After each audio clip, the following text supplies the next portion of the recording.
When running an online business, looking for tools and software that can help you streamline your business operations, improve productivity, and ultimately boost your bottom line is very critical and crucial to your operations. But with so many options out there, how do you evaluate which online software is the best fit for your business? And what are some aspects to consider that you may never have thought of? Join me as we explore how to make informed decisions that can propel your business forward. Welcome to the E-commerce Made Easy podcast. I'm your host, Carrie Saunders. When we started this business, all I had was a couch, a laptop, and a 9-month-old. My main goal? To help others. Now, with over 20 years in the e-commerce building industry and even more than that in web development, I have seen a lot. I love breaking down the hard tech into easily understandable bits to help others be successful in their online business. Whether you're a seasoned e-commerce veteran or just starting out, you've come to the right place. So sit back, relax, and let's dive into the world of e-commerce together. Welcome back to the E-commerce Made Easy podcast. Today, we're focusing on a critical aspect of running an online business, evaluating online software that you need to find the best fit for your business. With so many options out there available, it can be so overwhelming to decide which one truly can meet your needs. Even as software developers ourselves, we sometimes run into this as well, is because while we could make any software out there that we truly need to run the business, it's many times not cost effective for us to do that, and we should be serving our clients instead. So we have to do this on a decently regular basis to evaluate the softwares and systems we're using from other vendors. Now, it may seem like an obvious first step, but when you're evaluating software, it's clear to identify your business needs. But hang with me here because I have some extra thoughts along this besides just, listing out your business needs. We really kind of need to get deeper there. But first, we want to just do a brain dump of what are some specific problems you're trying to solve with this software. Make a list of the tasks you need the software to perform and prioritize them. Again, this is kind of an obvious thing to do, but if you don't actually sit down and do this and write this out, it's going to be easier for you to look over the features you may need or get attracted to some nice little shiny object that you don't actually need in some software.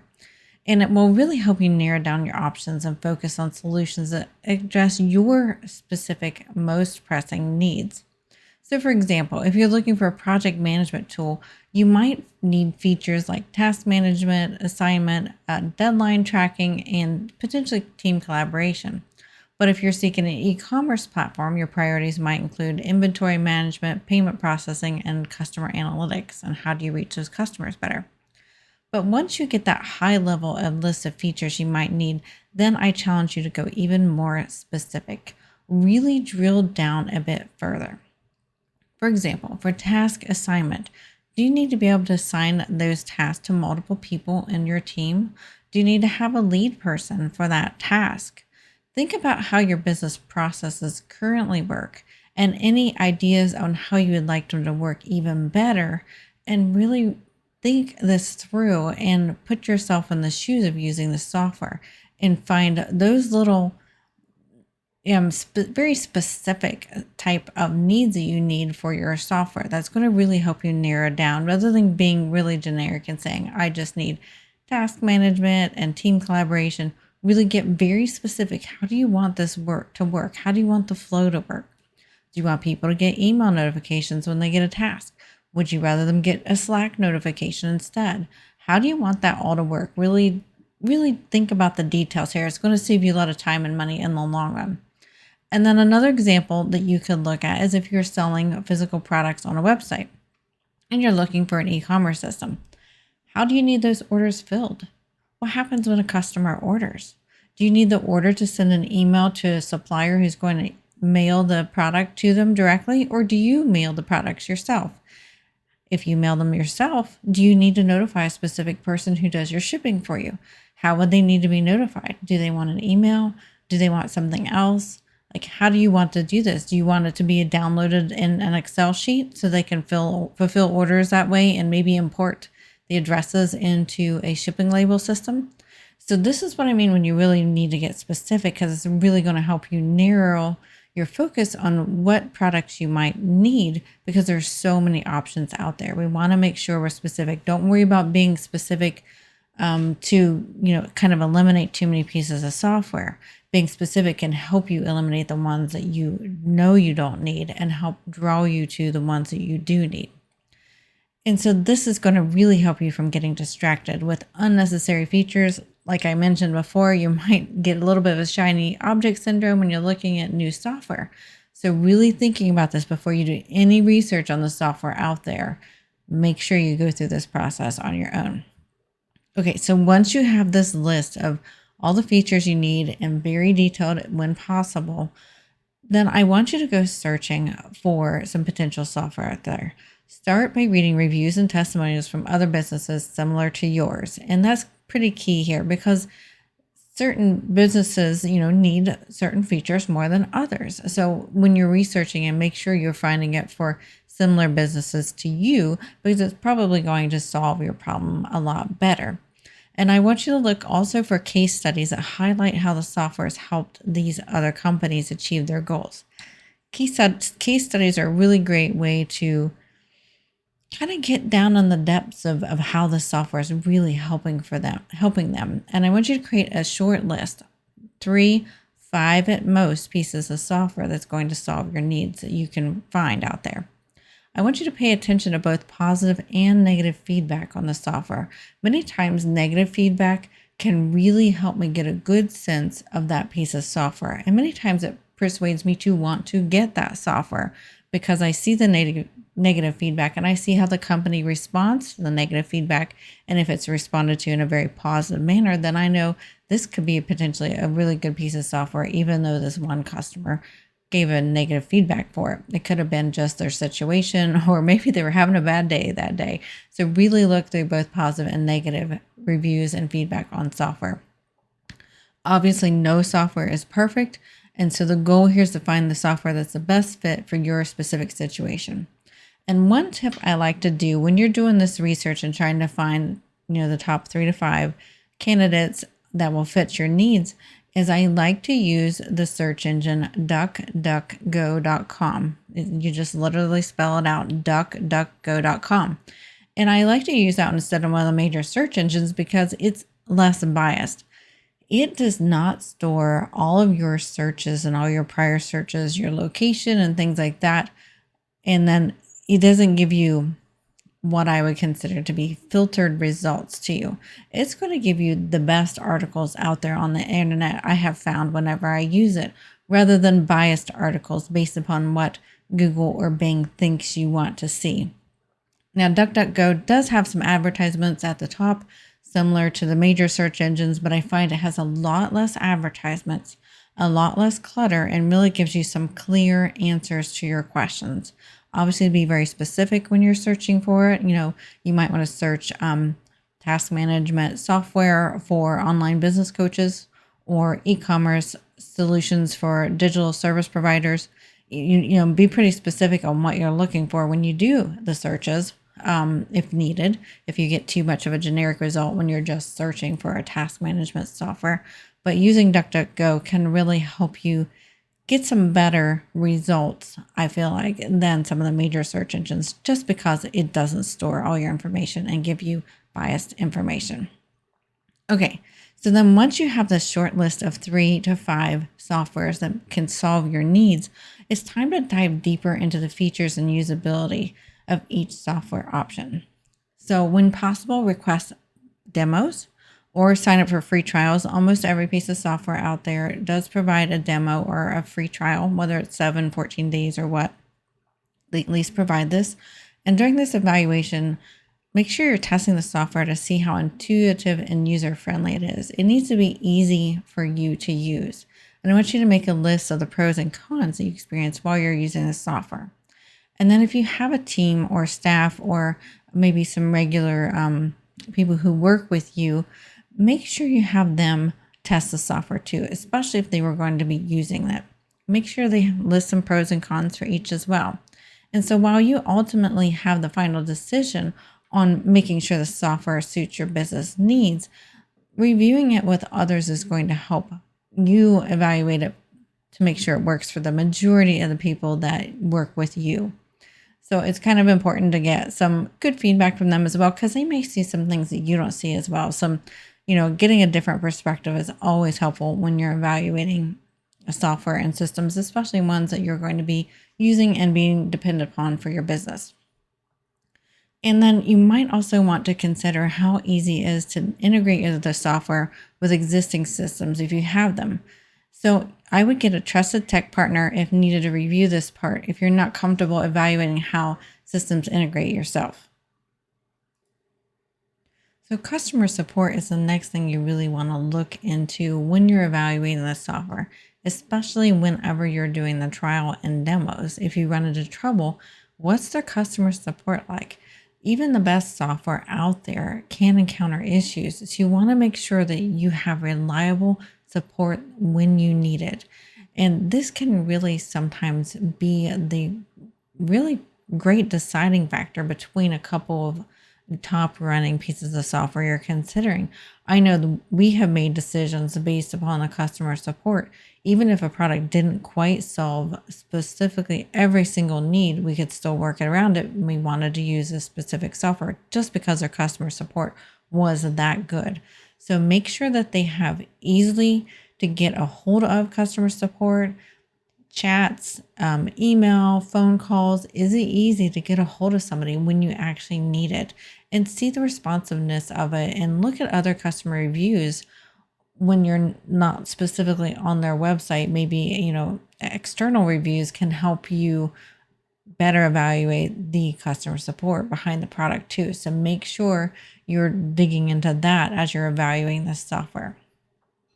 And then next we want to talk about pricing. Obviously, pricing is always a significant factor in the software you're choosing when you're a business. Look at all the pricing plans for each option and compare them against your budget. We want to make sure that we factor in any additional costs that there might be, such as setup fees, training. Maybe they have training software that you need to use depending on how complicated it is, or ongoing maintenance. And I want you to also think about scalability. Will this software be able to grow with your business? And when it does grow with your business, how much is that going to cost you? Is that scalable for you? Does it offer features that can accommodate your future needs as well? So we want to make sure that we're investing in software that we have pretty good confidence in, that's going to be able to grow with us as we expand. Now, there are some hidden price increases to look for as well. So does the software charge per user? This can sometimes get really pricey whenever software out there charges per user. I know for us, I have decided not to use specific software because we're in this awkward range of number of employees and how many people I need to serve with the software. And sometimes it's in my opinion, a bit too expensive for what I'm getting for the software. And I understand and respect creating software, since that's what we do too. But I also want to make sure I'm getting my bang for my buck on value on the software. So make sure you're checking, does it charge per user? So if you're a solo entrepreneur, but you're looking to grow your staff in the future, how much is that going to charge you in the future when you do add a staff member or two? And does the software have limitations on the number of things within it? And when I mean things, I'm talking about tasks, if it's a task management system, products or customers, if it's like, say, an e-commerce system, or let's say it's a customer relationship management system. Is there a limited number of customer accounts you can have in there? And does it cost you more as you get more customer accounts? Is that something scalable? Sometimes something like that, let's talk about customer accounts in a CRM, is not scalable for some, because some people out there sell to many people, not repeat sell to a certain number of people. So they're going to get a whole bunch of unique customers every week or every month. So, but maybe their profit margins aren't really high. So then something that's limited based upon the number of customers you can have in it and cost more for more customers might not be something viable for that type of business model. So make sure you're looking at the limitations of how many things you can have, whatever the things are that you're looking to solve. Make sure there's a limitation on the pricing. And if there is, make sure that pricing increase is in alignment with your projected future business needs. Also, are there any yearly renewal costs? Make sure you're looking for this. Some software out there have very reasonable yearly renewal costs. Maybe they're a certain cost up front, and then the renewal for them is a lot cheaper for the future years. That's great. Some of them get even more expensive. So really look for that. Also, make sure you're not getting hooked into a special first-time customer pricing that the long-term pricing is not going to be in your budget. So make sure what you're buying is what you're going to be getting down in the future.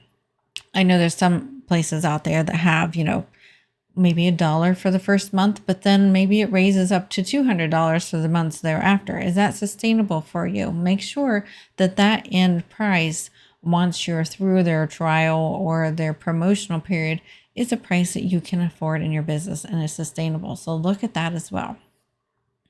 And then something you might not think about is really read the fine print. Before making a final decision, look at that. Understand the terms and conditions, including any cancellation policies that might be in place for the software you're looking at. What's your contract length? Who owns the data that's in their system? It's essential to know what you're committing to and what your rights are as a user. So make sure you're protecting yourself and your customers' data privacy. For some businesses out there, you may be restricted to where your data is stored. So be sure to know any regulations you have and the location of the software services you're considering. For example, if you're in healthcare and you're an official healthcare person, you may be restricted to what countries you can have your data stored in and whether they have specific protection regulations around that software. So make sure the software qualifies for that. It's something that's not really something we think about all the time, but it's definitely a thing to be considered depending upon your services and what you're selling and, kind of your ideals. You want to make sure some people that are in the United States love to keep the software in the United States. They like to, keep, the income and revenue within their country. So is that important to you as well? So think about that. Say you're in Canada. Maybe you want to make sure the software you use is Canadian made. Make sure you look into that if that's an important factor for you. So then once you're done thoroughly evaluating your options, you need to make a decision. And I want to encourage you not to be afraid to make a decision. If you have a pretty good feeling on a software or two, go with your gut. If you have two that's in your mind that you're considering, and just go for it. Give it a run. Give it, at least a 3-month trial if it is possible for you to try it. But give it a good go to make sure it is what you need. As we grow, our businesses change, our software needs change. So don't feel badly if what you choose now is not going to serve you in the future. Obviously, this episode is about trying to help you make the decision that will help it serve you in the future, but that you can't always predict everything. So do your best. You can't move forward if you don't make a decision. So make sure you do. All right, so that was a lot packed in this episode, and I know evaluating online software can be daunting, but hopefully these steps that we outline in this episode will help you make this a lot easier process and you can have more confidence in the decisions you make. Remember, picking the right software can significantly enhance your productivity, so take the time to do this and don't feel like it's a waste of your business time. It is very important to really step back and do this very thoughtful and methodically, basically. Thank you for joining me for this episode of the E-commerce Made Easy podcast. If you found this episode helpful, we would be forever grateful if you shared the podcast episode with some of your business friends. And please rate us and review us on Apple Podcasts. That really helps grow our audience and help more business owners just like you. We love hearing your feedback, so feel free to drop us an email at podcast@bcsengineering.com, or you can even text message us right on the Buzzsprout app to our podcast episodes. That's all we have for this week, and we will see you next week.